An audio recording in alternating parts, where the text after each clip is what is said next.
Welcome back, everybody. It's another episode of Freedom, Flexibility, and Finances. I'm your co-host, Chris Angel, here with your host, Pete Weller. Peter Weller, today is an exciting day because we are just going to go from the hip on important life messages.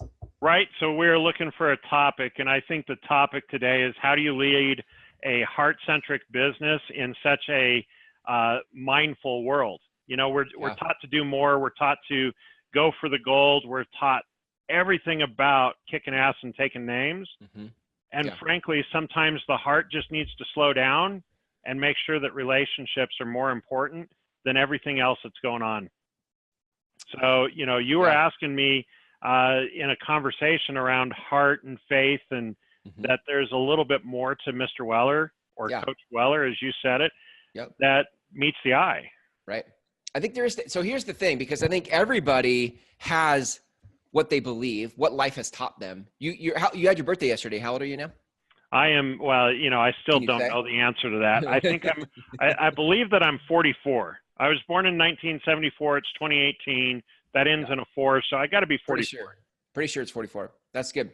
So, I mean, look, like over 44 years of life has taught you something. And I think sometimes those are the most personal places to operate from. Like we know, you name the show Freedom, Flexibility, and Finances. Right. Because that's when we get into business, we're like, that's what we want. But I think what we really want is a sense of purpose. And freedom, flexibility, and finances kind of serve the purpose. But we're afraid to come out of the closet about what we've learned about life and what we feel purpose is. Well, and there's a sign that we all wear around our neck. You know, we've heard this one before, that we've got to look good and be right. Mm-hmm. Well, what if we took that sign off our head and threw it away and we just were? Mm-hmm. And we were that emotional being that allowed us to pursue that energy level of helping other people out, getting us where we need to get to, and accomplishing our goals and our dreams by doing less. So we've talked about net life, and that net life comes around with, is your heart satisfied?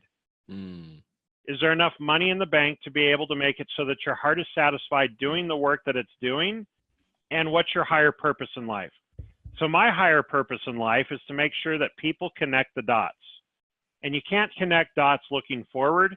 You can only collect the dots as you go and then look back and connect the dots. Trevor Rosser, in his new book, You Inc., talks about collecting the dots and then connecting them. So look, we're a sum total of everything that we've done in our past. That's who we are right now. In the first 20 years, 22 years of our life, 98% of our internal programs are written.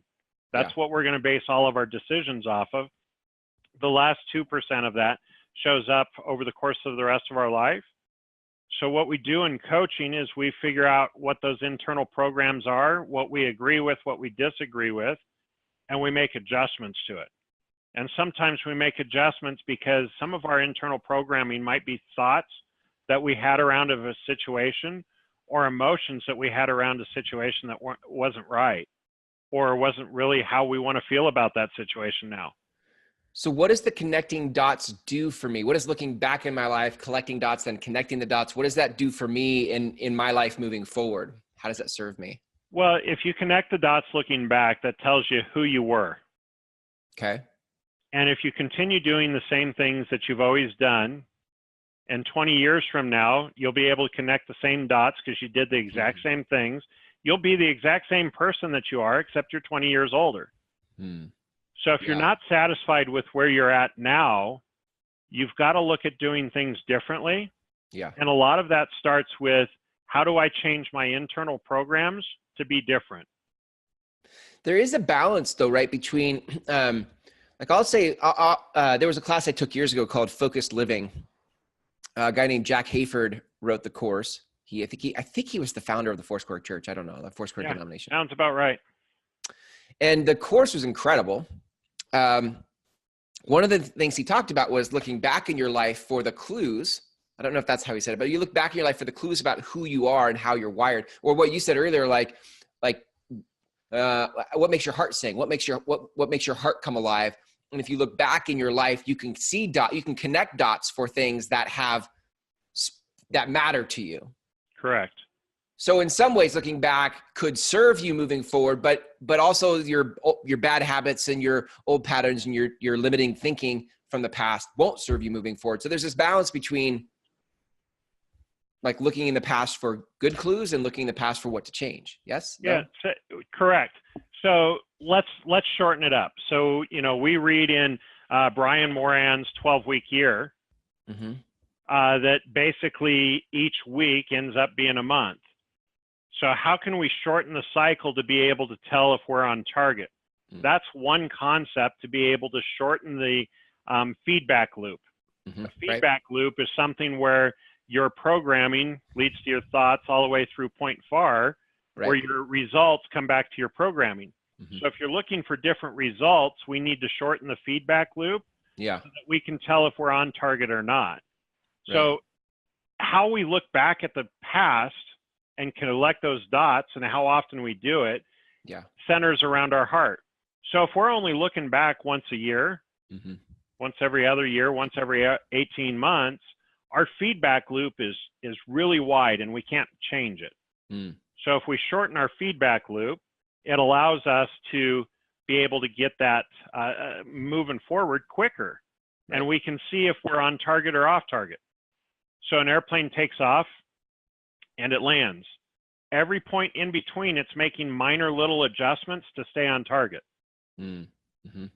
Yet they've got all the instruments and they have to check those frequently to make sure that they're on target. So what we need to do to make sure that we're on target for the destination of our heart work, which is our passions, our joys, why we do everything that we do, we need to have shorter feedback loops to be able to make sure that we're on target. So we don't look back 20 years from now and say, man, I wish I would have made decisions differently. Yeah, I really picked that up earlier when you were talking, like, if you are living the same life 20 years from now that you're living now, and you don't really want that, or you want something different, you could really have a lot of regret in 20 years. Most people, when they're interviewed on their deathbed or near that time, and they ask if there's anything they regret, it always comes back to the relationships. They regret not spending enough time with their kids or their grandkids, or making time for that friend. So what if we incorporate that now so we don't have those regrets? Somebody asked me yesterday in a call, what is it that I'm truly looking for? And I believe that there's a lot of things that I'm doing in my life now that have caused me to feel like I have arrived in my heart world. I'm waiting for some. So my heart feels satisfied with the work that I'm doing right now. I know that the activities and my results lead to my heart work, and I'm doing a lot of heart work in helping clients out. And that brings me energy, which fuels me to do more. So I don't feel that I'm really working. I don't remember who said the quote, but if you find something you're passionate about and do it every day, it won't feel like work, or figure out how to monetize it. Yeah, that's really good. I think this is a really deep topic in that we could go so many directions, and I think it deserves the time. We might do more episodes around this, because I just think I think you're right. What we're searching for is purpose. I think what we get into business for is, in addition to making money, is to have a life that feels that we're proud of, that makes our heart sing. But there's a lot of stuff, like a 15, 20-minute episode just doesn't do it justice. I think there's some real issues. Pete, this is one of the things I like about you, is that you are willing to shoot it straight. Well, and here's how we can tie this one up. We got to break it down into some simple things.